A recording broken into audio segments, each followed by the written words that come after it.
Olá, meus queridos e queridas pimpolhos e pimpolhas de livro, tudo bom com vocês? Como vocês estão? Eu tô bem. Bem-vindos ao meu canal Lucas Escrita. Lucas é esse que vos fala, muito prazer, sou escritor, autor dos livros A Bruxa Escondida de Salem, Histórias de Locasta, Pingos e Natanael, A Garota que Congelou o Natal e futuramente A Montanha de Livros, que é o livro sobre o qual vamos falar no dia de hoje. Também sou ator e cozinheiro nas horas vagas e faço vídeo pra internet falando sobre livros e também falando sobre aleatoriedades que passam na minha cabeça. Muita gente tem me perguntado esse tipo de coisa aqui, que é como você fez para transformar o livro A Montanha de Livros, que foi escrito no formato de prosa, ou seja, um livro corrido como a gente conhece, e transformou ele numa HQ, quadrinizou ele. Olha, eu vou falar pra vocês, foi um processo mais fácil do que vocês pensam, mas também mais difícil do que vocês imaginam. Vocês já vão entender o porquê dessa coisa, porque eu vou trazer alguns bons exemplos que vão mostrar esses bastidores desse processo. Lembrando, esse vídeo contém material oficial, tanto do original da Montanha de Livros, quanto do livro HQ da Montanha de Livros. Então, se você quer alguns spoilers do que vai rolar daqui pra frente, o que vai vir e o que vai chegar à sua mão ainda esse ano, fica nesse vídeo até o final, que eu também quero dar uma boa notícia pra vocês. Primeiro exemplo que eu quero trazer pra vocês entenderem um pouco como funciona esse processo. Eu vou deixar aqui o print, que é literalmente a primeira cena do livro original da Montanha de Livros, onde nós temos Felipe e Naju, nossos grandes protagonistas, jogando bafo contra os valentões da escola. Nessa cena a gente já entende um pouco de como que vai funcionar a dinâmica dos dois, porque enquanto o Felipe é o puro caos e ele se achando o cara mais lendário da existência, Naju já é a garota com lábia, que sabe fazer uma boa manipulação, que sabe ser aquela pessoa de mão leve, que tem um papo mole, ou seja, são a perfeita dupla do crime. Só que na história, obviamente, eles têm uma motivação pra estar fazendo isso, eles não são apenas maus, eles são revolucionários justiceiros, mas para isso você vai ter que ler mais tarde. Aqui já mostrando os rascunhos oficiais da HQ, nós temos a mesma cena. A escola e eles fazendo o jogo de bafo. Obviamente aqui está um pouco mais simplificado do que eu escrevi no livro, mas ao mesmo tempo tem um certo tom de humor a mais, muito por conta dos desenhos.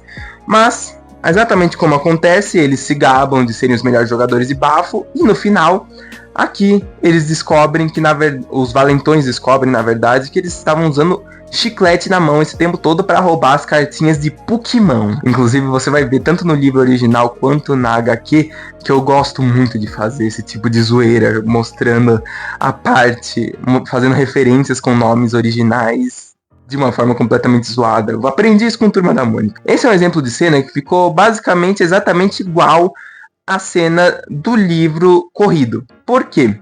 Porque uma coisa, pelo menos pra mim, esse é o ponto que eu digo que foi bem fácil pra mim. Porque quando eu tô escrevendo, eu consigo imaginar a cena acontecendo, porque eu tenho que passar pro meu leitor o que ele vai ver e o que ele vai sentir. Então, a partir do momento que eu sei o que o leitor tem que ver, quando você passa para o desenho, acaba ficando mais fácil, porque você, na minha cabeça, enquanto eu tô escrevendo, vai passando um filme, principalmente vai passando um filme em desenho animado, porque eu me inspiro muito em desenhos animados. Então eu sei qual que é o ponto de vista que eu quero fazer, eu sei qual que é o tipo de coisa que eu quero que o leitor enxergue, e até acaba que fica mais fácil ainda para o leitor enxergar numa HQ, porque é algo visual e não apenas escrito, e nem todo mundo tem o mesmo tipo de imaginação. Só que a grande dificuldade para mim quando eu tava fazendo HQ, eu confesso, foi a parte do desenho mesmo. Por quê? Fazer a cena acontecer na minha cabeça é uma coisa, agora desenhar ela é diferente. E eu tenho alguns dotes artísticos, vamos dizer assim, mas não tanto para ser um grande ilustrador. Eu tava ainda tendo que estudar muito para entender perspectiva, para entender expressões, para o desenho não ficar naquela mesmice chata, para sempre ter alguma coisa nova, para eu conseguir retratar muito do que eu gostava nos desenhos animados, como Incrível Mundo de Gumball, por exemplo, que tem uma riqueza de expressões faciais gigantesca. Inclusive, na própria HQ, tem cenas que eu me inspirei muito em O Incrível Mundo de Gumball. Quem conhece o meme sabe do que eu tô falando. Outro desenho que também eu me inspiro muito é Turma da Mônica. E Turma da Mônica também tem uma riqueza de detalhes. E aqui nós temos uma cena que eu me inspirei muito em Turma da Mônica, porque tem uma cena exatamente assim, Turma da Mônica. Inclusive era no short vídeo do Chico Bento que eu cascava o bico quando eu tava escrevendo. Mas entendi, foi um grande processo de estudo para entender como fazer uma HQ de fato, porque não é só você sair desenhando, tem que ter um certo estudo. Mas agora, voltando, vamos falar sobre o segundo exemplo de como foi esse processo de quadrinização. E aí agora é a parte que entra o mais difícil para mim.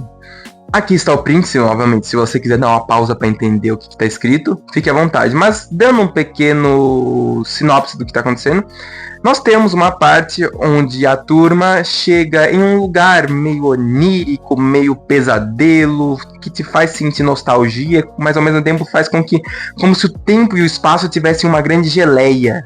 Porque, como eu disse, muitas partes do que eu escrevi no livro original foram vindas de sonhos, pesadelos que eu tive. Porque eu sempre achei que a estética da Montanha de Livros tinha que ter muito dessa coisa de pesadelos e sonhos. Eu me inspirei muito também em backrooms para escrever. E hoje, agora que eu acompanhei o lançamento do capítulo 5 de Pop Playtime, eu vejo que muito da estética de Pop Playtime eu também trouxe para a versão original da Montanha de Livros. Mas aí você me fala, Lucas, por que isso aqui é ruim? Por que isso daí foi uma parte difícil? Porque essa foi uma das cenas que eu cortei completamente da HQ. Você vai falar, não, Lucas, por que você cortou isso? Porque eu não, primeiro, eu não tenho lastro pra fazer esse tipo de coisa, eu não tenho sanidade mental pra transformar muitas das coisas que estão na minha cabeça em um desenho de uma forma solitária, vamos dizer assim. Porque, novamente, eu não sou um artista que tem uma grande empresa, uma grande rede de apoio, vamos dizer assim, de artistas mesmo, por trás pra me ajudar com esse processo. Então, se fosse pra mim solitariamente fazer esse tipo de coisa numa HQ, não teria como. Eu iria passar o resto da minha vida fazendo cenários que eu escrevi na versão original. Porque, por exemplo, um dos cenários que eu mais gosto da versão original é o topo da Montanha de Livros, que na versão original era um grande prédio meio que comercial, só que ao mesmo tempo milhares de crianças estavam lá dentro e tinham tobogãs, aquários, crianças tomando sorvete na beirada do prédio, assim, um precipício gigantesco, e ao mesmo tempo tudo isso era no meio do espaço. É um cenário incrível, mas para um livro em prosa, imagina eu ter que desenhar isso daí sozinho, eu simplesmente não conseguiria desenhar isso sozinho. Então muitas das cenas que eu escrevi no livro original tiveram que ser completamente cortadas, porque eu não tinha essa capacidade de fazer isso. Porque a HQ de Montanha de Livros acabou se tornando algo que é como um episódio comum, assim, talvez um episódio mais especial de meia hora, ou de Turma da Mônica, ou do Incrível Mundo de Gumball, que são as grandes inspirações que eu tive para fazer essa HQ. Que não são coisas que apesar de ser muita piração de ideia, é dentro de um certo... Tudo bem, isso aqui é aceitável. Agora, quando a gente tá falando de um livro que é de escrita mesmo, que é corrido, a gente pode chutar o balde para um cenário absurdo, para coisas muito mais complexas e muito mais demoradas pra gente entender, porque isso é uma das grandes coisas que eu tive que cortar também e me dói no coração, que é essa parte, uma parte muito mais complexa e muito mais dark, vamos dizer assim, da Montanha de Livros. Porque na Montanha de Livros original, eu tratei de alguns assuntos muito pesados até, como luto, vamos dizer assim. Inclusive nessa parte que eu citei aqui, a gente fala de um lugar que tem espíritos retesados ali, e os personagens começam a encontrar pessoas do passado, pessoas que já se foram. E ao mesmo tempo que eles encontram, eles têm que lidar com isso, porque senão eles vão ficar presos naquele lugar também. Isso é uma metáfora gigantesca, que inclusive foi um sonho que eu tive, em que a gente entende essa ideia de estar preso ao passado te faz com que você não consiga seguir o processo da vida. E isso é retratado na história como um lugar que, se eles não superarem esse lugar, eles não vão conseguir chegar lá no final, onde é a Montanha de Livros, que é onde eles querem chegar. Essa parte, além de ser pesada pra caramba, eu tive que cortar porque realmente eu não conseguiria caber tudo numa HQ. Novamente, uma porque eu não saberia desenhar, e outra porque, senão a HQ ia ficar com 200 páginas, e não tem como ficar com 200 páginas. As 60 páginas que eu fiz, eu achei que ficou muito grande. Isso não significa que a história se tornou rasa, vamos dizer assim. Porque, de certa forma, eu abandonei certas ideias e coloquei outras que eu conseguiria lidar um livro mais curto, vamos dizer assim. Por exemplo, uma das grandes coisas que eu não fiz no livro original e coloquei na HQ é focar mais na ideia da proteção ambiental. Porque, como, por exemplo, aqui, nessa página aqui, que eu vou colocar mais ou menos assim, pra vocês não lerem tudo, nós temos uma parte que fala sobre um indígena que tá tendo as suas terras, o lugar que ele protege, o lugar que ele cuida, sendo ameaçadas por um cara que quer comprar tudo para transformar num resort de luxo, num condomínio de luxo. E aí nós temos uma grande lore falando sobre proteção ambiental e sobre proteção das terras dos povos originários. É uma coisa que não tinha passado pela minha cabeça na versão original, mas eu coloquei na HQ porque eu achei que funcionava muito bem. Porque toda a estética da Montanha de Livros a gente passa na versão HQ para algo que é uma grande crítica à produção desenfreada, destrói a natureza e acaba com a verdadeira arte. Essa é a grande metáfora, eu acho, que da Montanha de Livros. Mas eu não vou explicar muito, porque senão vai quebrar completamente o clima para quando vocês pegarem a HQ de fato. Mas por outro lado, nós temos a maioria dos personagens essenciais da versão original foram trazidos para a HQ. Uma das cenas que foi mantida, por exemplo, da parte original para a parte HQ foi a parte em que aparece o chefão da Montanha de Livros, que é aqui, ó. Essa parte aqui nós temos a cena em que nós encontramos o grande chefão da Montanha de Livros. E se você pegar a cena onde os personagens na versão original chegam a essa sala, é exatamente a mesma coisa. Inclusive eu vou deixar aqui o print do momento que eles entram nessa sala. Só que na versão original eles entram meio que engatinhando por tubulações, meio estilo novamente Pop Playtime. Na versão HQ, eles são meio que carregados pelos minions desse grande chefão, porque rola meio que uma treta lá, e eles meio que levam os garotos como uma espécie de oferenda quase ao grande chefão. Como eu disse, é um world building, entre aspas, completamente diferente.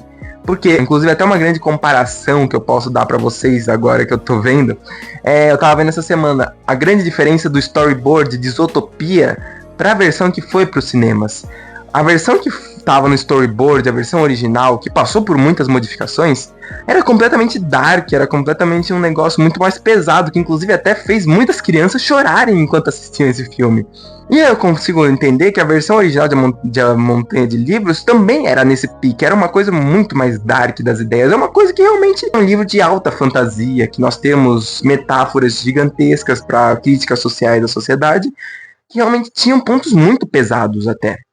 Não que eu não tenha deixado de traumatizar os meus personagens na HQ, sim, nós temos momentos traumatizantes na HQ, mas é diferente, nós temos uns pontos diferentes. Mas isso não significa que a HQ tá rasa, ou que a HQ tá menos complexa do que a história original. São pontos de vista diferentes. Como eu disse, é o storyboard de Zootopia e o filme original de Zootopia. Você consegue falar que um é melhor ou que o outro é pior? Não, você não consegue falar, porque ambas são histórias incríveis com pontos de vista diferentes, que mantêm uma certa mesma essência, vamos dizer assim. Como eu sei que com certeza vai ter gente aqui nos comentários chorando e falando: por que você tirou essa obra de arte de nós? Por quê? Por quê? Por quê?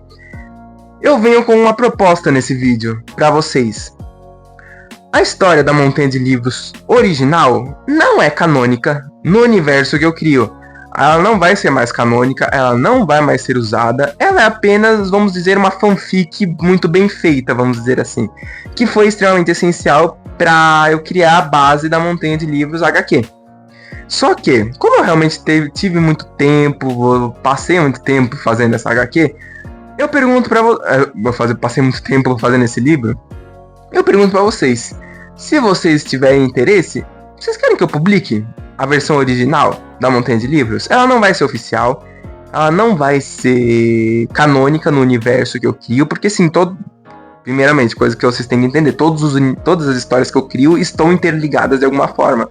Pode elas ou não estar passando no mesmo universo, mas de alguma forma elas estão extremamente interligadas uma com a outra. E isso vocês vão entender mais lá pra frente. Mas a Montanha de Livros original, o livro corrido, não é canônico nesse universo, em que está tudo interligado. Mas, se vocês quiserem, se vocês acharem que é interessante colocar como uma ideia, eu posso publicá-la no Kindle. E aí vocês leem a versão original. Obviamente, eu ainda vou lançar a HQ e eu vou focar completamente a minha energia na HQ. Mas, se vocês tiverem interesse, deixe aqui nos comentários que eu posso me ajeitar para publicar a versão original no Kindle. A grande pergunta que eu tenho para vocês é: vocês gostariam que eu lançasse a versão original, essa versão mais dark de Montanha de Livros, mesmo que ela não seja canônica no meu universo, vocês gostariam que eu lançasse ela pro Kindle? Pra vocês lerem e terem ela como uma espécie de esquenta pra Montanha de Livros original? Se você quiser, deixa aqui nos comentários. Mas enfim, Esse vídeo ficou um pouco mais longo. Eu ia postar ele só na versão de vídeo curto, mas eu achei que seria interessante mostrar pra vocês um pouco desse processo maluco que é fazer uma grande HQ. Eu espero que vocês tenham gostado desse vídeo. Vou ficando por aqui. Que o seu Deus, seja ele qual for, te proteja e te abençoe hoje e sempre. Estou muito animado para poder mostrar toda essa história que é a Montanha de Livros para vocês de fato. Até o próximo vídeo e tchau!